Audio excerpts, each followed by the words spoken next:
संसद के शीतकालीन सत्र का 17वां दिन है। केंद्रीय कानून मंत्री अर्जुन राम मेघवाल ने लोकसभा के पटल पर एक देश एक चुनाव के लिए 129वां संविधान संशोधन बिल पेश किया।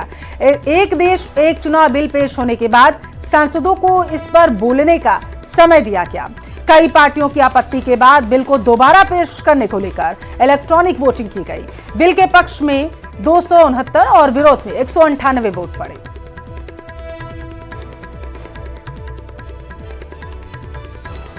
दी के अध्ययन दिन मत विभाजन परिणाम पक्ष में हाँ में 269, विपक्ष में 198।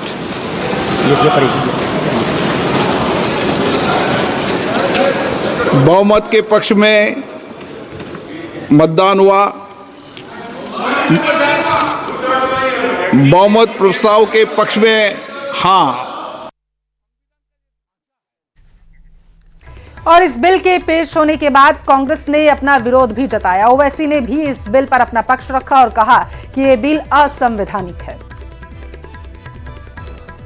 संविधान और नागरिकों के वोट देने के जो उनकी संवैधानिक अधिकार है उस पर आक्रमण है और इसका हम पुरजोर विरोध करते हैं। विरोध का आधार यह है कि इस सबसे पहले 82(5) में चुनाव आयोग को जो यहाँ पे ताकत दी गई है कि चुनाव आयोग आज राष्ट्रपति को अपना एक निर्णय दे सकते हैं कि कब निर्वाचन हो सकता है।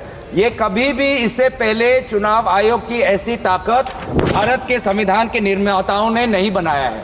चुनाव आयोग की क्या सीमाएं हैं वो आर्टिकल 324 में है, जहां पर इलेक्शन कमीशन को बस कैसे सुपरवाइज करना चाहिए, कंट्रोल करना चाहिए, इलेक्शन रोल कैसे बनाना चाहिए, वहीं तक ही चुनाव आयोग की क्षमताओं का सीमा बनाया है। लेकिन इस संविधान ने चुनाव आयोग को असंवैधानिक गैर कानूनी ताकत दी है।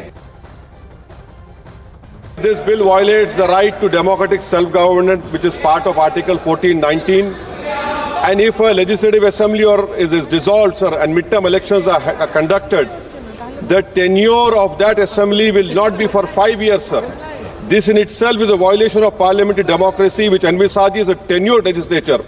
Sir, constitutional scheme makes it clear that once elections are conducted, the House should have a right to function for next 5 years. This is a violation of basic structure. That such a provision is being done for administrative convenience, not for constitutional purpose. Sir, the principle of federalism means that states are not mere appendages of the center. States are not dependent on the union for the existence. This is the violation of federalism, sir. Sir, in conclusion, Parliament is not competent to make any law that violates fundamental rights or the basis of the Constitution, sir. This bill indirectly introduced a presidential style of democracy. This bill is based on maximizing political gain and convenience. This bill will finish off regional parties. This bill is only brought in to massage the ego of the supreme leader. Thank you, sir. Oppose this bill. Jaipur airport पर हुई कार्रवाई में 2 करोड़ रुपए से ज्यादा का सोना पकड़ा गया है। बड़ी खबर आपके टेलीविजन स्क्रीन पर। सोना तस्कर को भी पकड़ लिया गया है जो तस्करी कर रहा था। कस्टम विभाग की एयरपोर्ट पर यह बड़ी कार्रवाई देखने को मिली। देर रात शारजाह से फ्लाइट में सोना लेकर के लौट रहा था। एयर अरेबिया की फ्लाइट देर रात बताया जा रहा है कि जयपुर पहुंची। देर रात टर्मिनल 1 से यात्री को हिरासत में लिया गया। जानकारी है कि अंडरगारमेंट्स में छिपा करके वो 3 किलो से ज्यादा सोना लेकर के आया था। यात्री से कस्टम्स विभाग के अधिकारी लगातार पूछताछ कर रहे हैं। तो ये बड़ी खबर आपके टेलीविजन स्क्रीन पर। जयपुर एयरपोर्ट से सोना तस्करी का भंडाफोड़ किया गया। संभल में एक और मंदिर मिला। मंदिर का एक छोटा सा परिसर भी है और परिसर के बाहर के गेट पर ताला लगा था। मंदिर में लगे कपाट भी बंद कर दिए गए। यह मंदिर मुस्लिम बाहुल्य सराय तरीन इलाके के मोहल्ला कसाबान में बना हुआ है। प्रशासन की टीम मौके पर पहुंची। मंदिर का ताला खुलवाया गया। मंदिर सालों पुराना है। राधा कृष्ण का बताया जा रहा। मंदिर में हनुमान जी की बड़ी सी मूर्ति है। वहां मौजूद लोगों का कहना है कि समाजवादी पार्टी सरकार में उनकी सुनवाई नहीं होती थी, लिहाजा वहां से बहुत सारे लोग पलायन कर गए।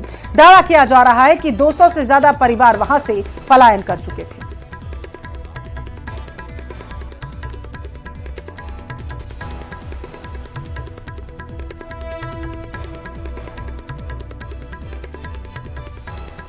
ये तस्वीरें संभल की हैं और अब आपको बता दें कि संभल में महादेव मंदिर में आज भी भक्तों के आने का सिलसिला जारी है। आज मंगलवार है, लिहाजा हनुमान जी की पूजा के लिए लोगों की भीड़ उमड़ पड़ी है। 46 साल पुराने मंदिर को प्रशासन ने शनिवार को खुलवाया था, जिसमें एक शिवलिंग और बजरंग बली की 4 फीट ऊंची प्रतिमा थी। मंदिर को प्राचीन संभलेश्वर महादेव मंदिर का नाम दिया गया और मंदिर में शिवलिंग की पूजा अर्चना महाकाल के रूप में की गई।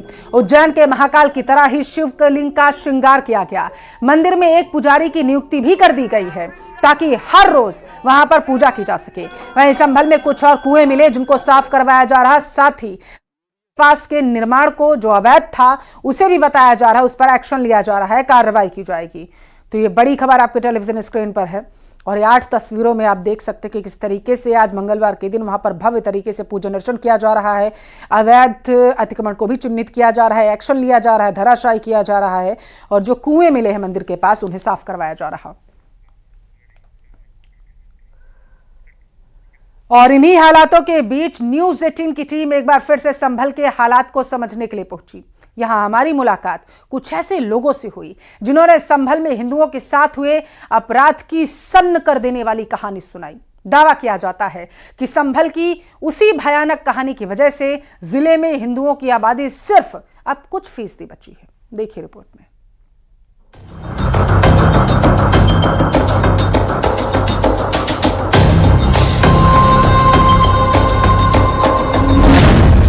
संभल में कैसे घटी हिंदुओं की आबादी।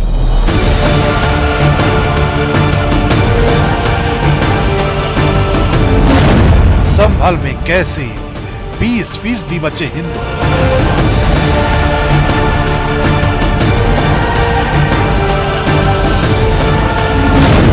1978 में क्या हुआ था संभल।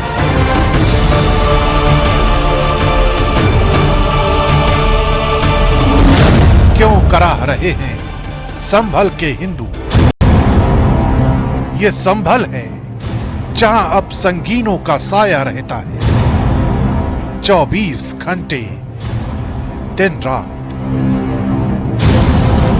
24 नवंबर को भड़की हिंसा की आग ने यहां लोगों को वो तारीख याद दिला दी है जिस तारीख को याद करके यहां के बचे खुचे हिंदू सिहर उठते हैं।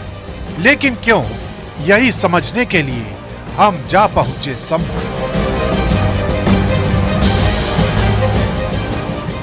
साल 1978 से पहले की खग्गूसराय की ये गलियों में सब कुछ ठीक ठाक था, लेकिन 1978 में हुए दंगों की वजह से ये गलियां सुनसान हो गई। तकरीबन 40 से ज़्यादा हिंदू परिवारों ने इन गलियों में अपना रहना छोड़ दिया और वो अपने परिवार समेत इन घरों को अलविदा कह गए, जिसकी टीस आज भी उनके चेहरों पर नजर आती है। घड़ी के कांटे अगर पीछे लौट सकते तो संभल का अतीत आईने की तरह दिख जाता, लेकिन वर्तमान में उन जख्मों के निशान बाकी हैं जो अब से करीब 46 साल पहले यहाँ के हिंदुओं को मिले थे। परिवार में 30-40 घर थे उनके। हाँ, ये सब हिंदुओं के घर थे। ये सारे हिंदू? हाँ, उधर भी, इधर भी और आगे भी और उधर पल्लीकरमठ भी, सामने ये भी। अच्छा, पीपल का पेड़ यहाँ था, कहीं यहाँ था। पीपल का पेड़? हाँ, यहाँ था या वहाँ था। अच्छा, क्या पता क्या पीपल पेड़ खा गया। 1978 के दंगों की दहशत ने संभल के हिंदुओं को अपनी जमीन छोड़ने को मजबूर कर दिया। 80 लोग 100 लोग मारे गए होंगे, ऐसा सुनने में आया। आपने देखा नहीं किसी को? अच्छा, उस समय सुना होगा। हाँ, तो बोला यार भर में आग लगा दी थी, उनमें जिद्दे फूंक दिए थे। वो हमारे तो देखे नहीं, सुना ही सुना है। मंदिर वाली गली में कितने हिंदू परिवार रहते थे? इस गली में 40 परिवार रहते। वो सब छोड़ के चले गए? वो सब बेच के चले गए, डर के मारे गए। खग्गूसराय के मुकेश कुमार से भी हमारी मुलाकात हुई। उन्होंने जो हमें बताया वो रोंगटे खड़े कर देने वाला था। हिंदू की मारकाट हुई थी तो उसकी वजह से हमने यहाँ से प्लान करना शुरू कर दिया और मेरी उम्र 65-66 साल की है और उसी डर के हिसाब से यहाँ से हमने जाना शुरू कर दिया। यहाँ रुकने की इच्छा नहीं करती क्योंकि वहाँ पर हिंदुओं को मारा काटा गया था और जलाया गया था। कितने परिवार यहाँ पर रहते थे इस गली में? यहाँ 20-25 परिवार रहते थे यहाँ इस मोहल्ले के अंदर है 150 करीब आदमी 20-25 परिवार। 150 आबादी थी। हाँ 150 का करीब आती थी 150-200 के करीब आसपास बढ़ती है। कब निकले वो 1978 के अंदर? हम 1978 के बल्ब में निकले। मुकेश कुमार कभी यहीं रहते थे, लेकिन 1978 के दंगों की तपिश ने उनकी नींव को यहाँ से हिला दिया। मंदिर में यहाँ हम पूजा अर्चना करते थे, सुबह शाम रोज आरती होती थी यहाँ पर। वो उसकी डर की वजह से हम यहाँ से निकल के चले गए। कौन से सन में होती थी यार? हम यहाँ सन 78 से चले गए, 78 के बाद में। अच्छा। हाँ, जब तक हम पूजा अर्चना करते थे यहाँ पर खूब, जब यहाँ जयकारे लगते थे, यहाँ पे पत्थरबाजी होती थी, तो उसके डर की वजह से हमने बाहर जाना प्लान कर दिया। सारे जो 25-30 परिवार? हाँ, अपने आराम से जैसे जिसका बनता गया वो अपने हिसाब से निकलते गए। कभी खग्गू सराय में मुकेश कुमार की ही तरह हिंदुओं के कई परिवार रहा करते थे, लेकिन अब ये कहानी अतीत बन चुकी है। सब हिंदू परिवार रहते थे, 15-20 घर थे, सब हिंदू परिवार के थे। कोई गुप्ता थे, कोई सुनार थे, कोई रस्तोगी थे, कोई अग्रवाल थे, सभी तरीके के थे। मंदिर के आसपास ग्राउंड था क्या पूरा? मंदिर के आसपास एक कुआं था, कुआं के बराबर में एक पीपल का बेड लगा हुआ था। हाँ। जो करीबन होगा 100-150 साल पुराना। अच्छा। हाँ। क्या था उसमें? है पीपल का बेड लगा था, पीपल की हम पूजा करते थे, मंदिर की पूजा करते थे। वो काट दिया गया? मंदिर में चलाते थे, मंदिर को बंद कर दिया गया था। अच्छा, मंदिर को आप लोगों के सामने बंद किया गया था? मंदिर बंद तो नहीं करा था, मंदिर तो खुला हुआ ही था, लेकिन थोड़ा थोड़ा बंद हुआ था। उसके बाद में जाने के बाद में हमारा पूरा ही बंद हुआ। हम थोड़ा और आगे बढ़े तो शत्रुघ्न आर्या से भी टकरा गए। हमने उनसे भी बात की तो पता चला यहाँ हिंदुओं के लिए हालात कितने बदल चुके हैं। अब उसके बाद ऐसा हुआ कि यहाँ झगड़ा हो गया। मामा मुरारी लाल का कारखाना है इसके बगल में, यहाँ से करीब 200 मीटर दूर, इसी मोहल्ले के अंदर परतल नकासन है, उसमें चढ़ाई कर दी इन्होंने। इन्हें ये पता था कि राम सेवक दद्दा वहीं है, पहले उसे मार लो, मगर दद्दा वहाँ मिले नहीं। जितने चले चाहते थे वो सब मतलब जो इधर से इधर उधर हो गए। खूब मतलब मार काट हुई, 40 आदमी मारे गए और 18 आदमी मारे गए कारखाने में बाबा मुरारी लाल के। बस ये समझ लीजिए कि यहाँ बहुत घमासान हुआ। उस पीरियड से लेकर के आज तक यहाँ से प्लान कर गए लोग।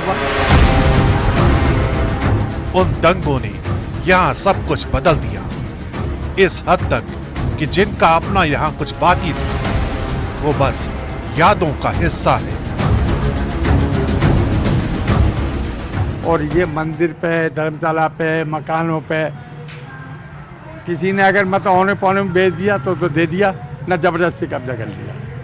और जो आज ये मंदिर निकला है, इसमें पूजा करने के लिए इतनी बड़ी पाबंदी कर दी थी। एक पुजारी आते थे, पुजारी पूजा करने के लिए, जो 2 घर रह गए थे कि काट देंगे, यहाँ दिखाई मत दे जाना। वो बेचारे चले गए, माली थे वो चले गए यहाँ से। उसके बाद में मतलब पूजा नहीं करी। शत्रुघ्न आर्य उन खुशियों के भी साक्षी हैं जो कभी इन गलियों में लोगों को मिला करती थी, लेकिन दंगों और वक्त ने यहाँ सब कुछ तहस नहस कर दिया। बड़ा अच्छा चल रहा था। ये जो कुआं निकला आपका, इसकी मन जो इसकी दीवार कुएं की चारों तरफ की मन होती है, 3 मीटर चौड़ी थी, जिस पर बैठ के लोग बाग शाम को वहीं आराम करते थे, भजन कीर्तन करते थे, आपस में बातें करते थे भजन लोग। उसके बराबर में अखाड़ा था, ये परिस्थिति। अच्छा, अखाड़ा था? हाँ, अखाड़ा पहलवानी कराते थे। हाँ, और रस्तों की करीब इसमें 12, 13, 15-16 रस्तों की परिवार थे। कहाँ गए? सब मतलब इधर उधर हो गए। कुछ ठेर पर चले गए, कुछ मरवाद चले गए, कुछ चंदोई चले गए, बैजू चले गए। संभल से हिंदुओं के पलायन का ये दर्द अंतहीन है, लेकिन सवाल यही है, क्या इस दर्द का कोई मरहम बना है?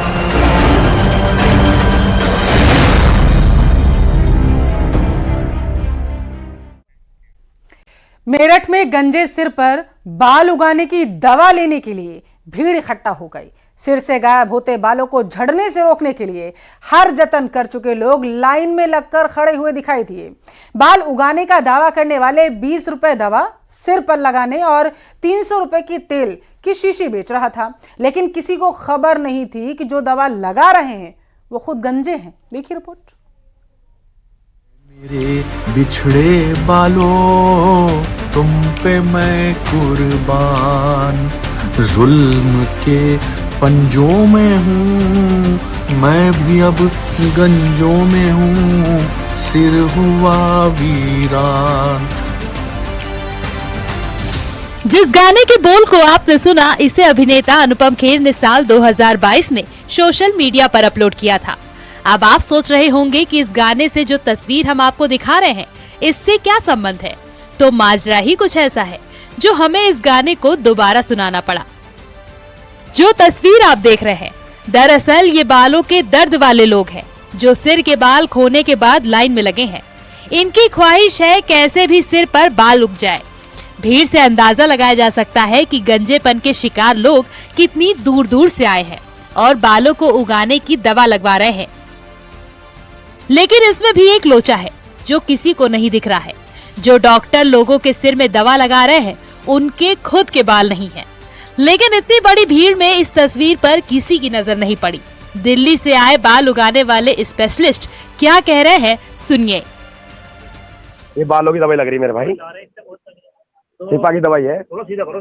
हाँ जी, लोग तो विदेशों से भी आ रहे हैं, हिंदुस्तान का ऐसा कोई सा कोना नहीं जो नहीं आ रहा हो, हर जगह का आदमी आ रहा है।